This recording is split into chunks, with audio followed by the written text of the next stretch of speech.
Hola, buenos días, buenas tardes, buenas noches, según sea la hora a la que ustedes estén viendo este video. Perdón.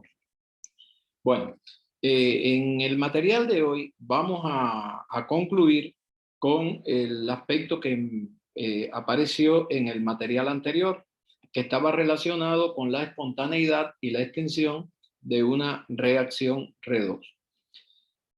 Parece contradictorio que hayamos empezado por la extensión de una reacción a partir del valor de la constante de equilibrio, pero es que precisamente nosotros necesitábamos dejar bien esto sentado porque el término de espontaneidad que nosotros vamos a tratar, pues tiene que parte de tener bien claro lo que es la constante de equilibrio y la extensión de una reacción. Por eso es que empezamos aparentemente al revés.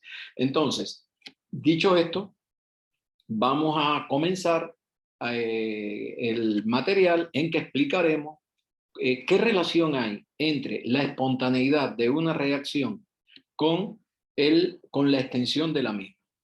Como siempre les he dicho, la espontaneidad siempre tiene que ver o está relacionada con una función termodinámica que se llama variación de energía libre de Gibbs. Entonces, pues eso es lo que vamos a ver. ¿Qué relación hay entre una constante de equilibrio con la variación de la energía libre de Gibbs?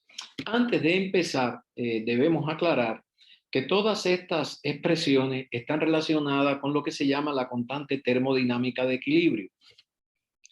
Nosotros, como al principio explicamos, nosotros no trabajamos con las constantes termodinámicas, sino con estas constantes que están en función de las concentraciones o de las presiones parciales y que le denominamos constantes aparentes. Por lo tanto, todo lo que vamos a ver hoy, pues son una especie de aproximaciones, porque nosotros estamos considerando, en el caso de que sean de disoluciones, pues estamos hablando de concentraciones tales en que no haya una gran influencia por parte de interpartículas y que por lo tanto la actividad de las partículas sea igual a sus concentraciones. Y si hablamos de presiones, pues a presiones muy bajas donde no haya una influencia igualmente muy grande entre las partículas que se están analizando, del sistema que se están analizando. De todas maneras, es una buena aproximación, pero que quede esto claro desde un principio. Dicho esto, entonces vamos a ver la espontaneidad de las reacciones ácido-base. Bien, como ustedes pueden ver, existe ya con la aclaración que hicimos anteriormente, que aquí, aunque dice Kp, estamos hablando de la constante termodinámica. Existe una relación entre la variación de energía libre delta G, que es el criterio termodinámico de espontaneidad, vamos a recordarlo, para que un proceso sea espontáneo o pueda ocurrir espontáneamente, este valor de delta G tiene que ser negativo, pues va a ser igual a menos RT, logaritmo neperiano de Kp. De aquí yo pudiera entonces decir que Kp es igual a E elevado a la menos delta G sobre RT. Esto se puede demostrar, pero no es, vamos a decir, objetivo de este curso. Solamente vamos a tener en cuenta esta expresión. Bien, lo que yo quiero demostrar sencillamente es que para que este valor de Kp sea grande, o sea mayor que 1, que quiere decir que el proceso ocurre en gran extensión, que es muy cuantitativo, como dice el libro, término que a mí no me gusta, pero los libros lo plantean, o que sea muy extenso, que es el término que más yo uso, matemáticamente se puede ver que para eso este delta G tiene que ser negativo. ¿Por qué razón? Porque al ser este delta G negativo, esta fracción se hace negativa, pero como tiene un signo negativo delante, entonces es E elevado a un exponente positivo. Para que ustedes vean que eso matemáticamente se cumple, vamos a tomar un valor de delta G, de T y bueno, de R es una constante, un valor de temperatura y de delta G que tenga el mismo valor absoluto, pero que sea negativo o sea positivo. De manera, y yo estoy suponiendo que esta fracción completa tiene un valor absoluto de 4. Por lo tanto, yo voy a elevar E a la 4 y E a la menos 4. Sería E a la 4 si este delta G tuviera un signo negativo. Quiere decir que fuera un proceso espontáneo. Y fuera menos 4 si este delta G tuviera un signo positivo, o sea que estuviéramos hablando de un proceso no espontáneo. Miren, si yo elevo E a la 4, eso da un valor de 54.60 positivo. Si yo lo elevo a la menos 4, da 0.018. O sea, como ustedes pueden ver, el hecho de que el valor de este exponente sea positivo hace que el valor de Kp sea muy grande.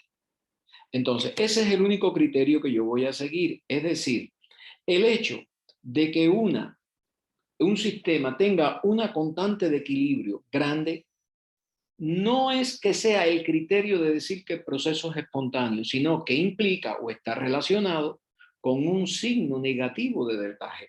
Y por lo tanto, ese es el criterio que yo voy a decidir. O sea, valores grandes de Kp implica que el proceso será espontáneo, porque eso implica que este delta G tenía un signo negativo. Bien. De ahí voy a partir. O sea, más que una demostración, es una deducción matemática. Por eso, entonces, ahora lo que vamos a hacer, si ustedes se fijan, son las mismas ecuaciones que habíamos visto en el video anterior. Pero ahora, yo lo que voy a determinar es cuáles pueden ocurrir espontáneamente.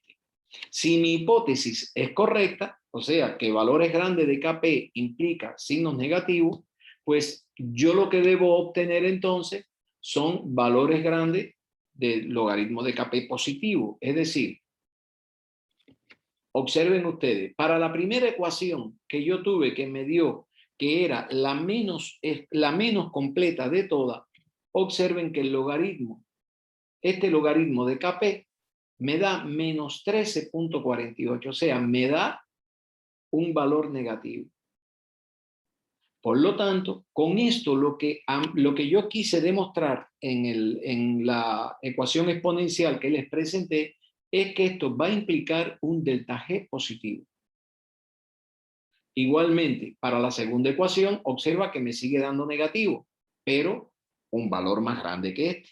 O sea, a medida que la constante de equilibrio es más grande, observen que el logaritmo del número se va acercando a un número positivo. Ya cuando la constante de equilibrio da 7.77 positivo, por supuesto, entonces eso da más 2.4, para 19.4, 2.97 y para 34.28 más 3.53. Observen cómo fue aumentando el logaritmo de la constante de equilibrio. Entonces, con esto, lo que yo quería transmitirles sencillamente es que nosotros no vamos a estar calculando valores de delta G.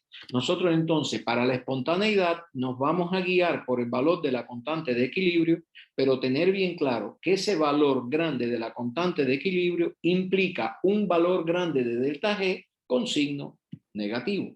Y es el criterio de espontaneidad que en última instancia nosotros siempre vamos a utilizar el signo de delta G.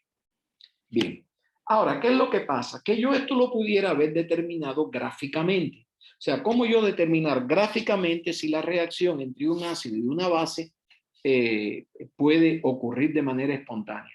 Pues es un método muy parecido al que utilizamos para las reacciones redox. Lo único que en las reacciones redox nosotros ordenábamos los pares redox por orden de su potencial, y en el caso de las reacciones ácido-base, yo voy a ordenar los pares ácido-base, o sea, los ácidos con su base conjugada, en orden de sus constantes de equilibrio, de sus constantes ácidas.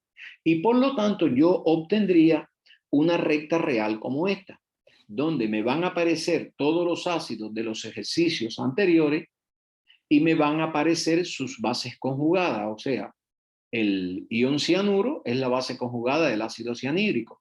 Y vean que tiene una constante de 10 a la menos 10, es la más pequeña de todas.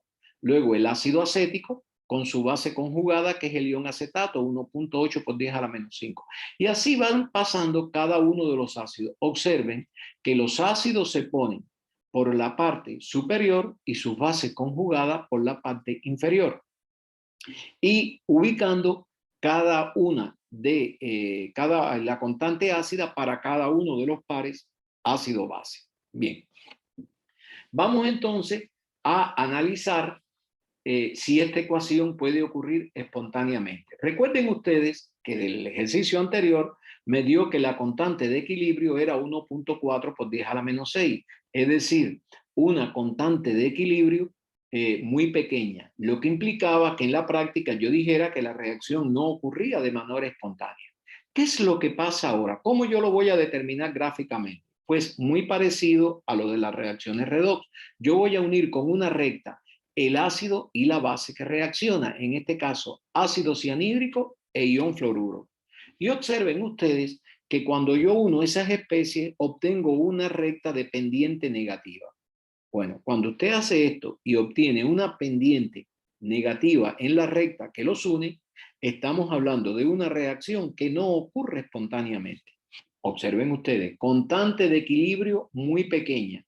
¿Qué implica? Un delta G positivo, que la reacción no ocurre espontáneamente. Y cuando lo hago gráficamente, concuerda con que obtengo una pendiente negativa.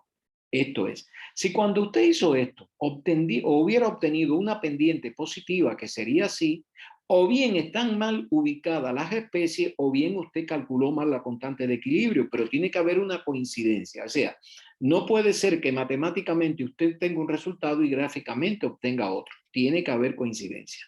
Vamos a ver la segunda reacción.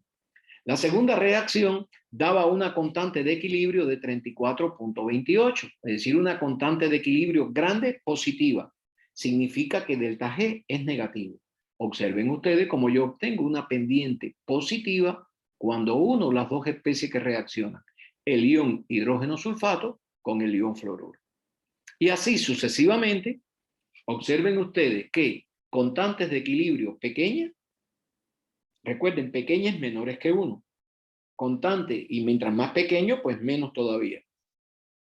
Entonces, constantes de equilibrio pequeñas implica signos positivos de delta G, reacciones que no ocurren espontáneamente. Y al hacer el análisis gráfico, obtengo rectas con pendientes negativas. Observen esta, 7.77. Es un valor grande. Obtengo una pendiente positiva. Observen este, 19.4. Un valor grande de constante de equilibrio implica delta G negativo y una pendiente positiva en la recta que une las dos especies. Observen hidrógeno sulfato con fluoruro, por lo tanto, esta será la reacción más completa de todas, porque es la reacción que me dio una mayor constante de equilibrio, que era lo que me estaban pidiendo. O sea, que vean que no hay ninguna contradicción entre todas las estrategias que hemos seguido. Con esto hemos concluido. Espero que ahora unan los dos videos, el de determinar espontaneidad y determinar extensión de una reacción, y les quede bien aclarado el tema. Les voy a subir un tercer video donde va a ser una clase práctica, es decir, donde vamos a desarrollar varios ejercicios sobre este tema. Como siempre, les envío a todas y a todos un fuerte abrazo y donde quiera que se encuentren, les deseo todas las cosas buenas del mundo.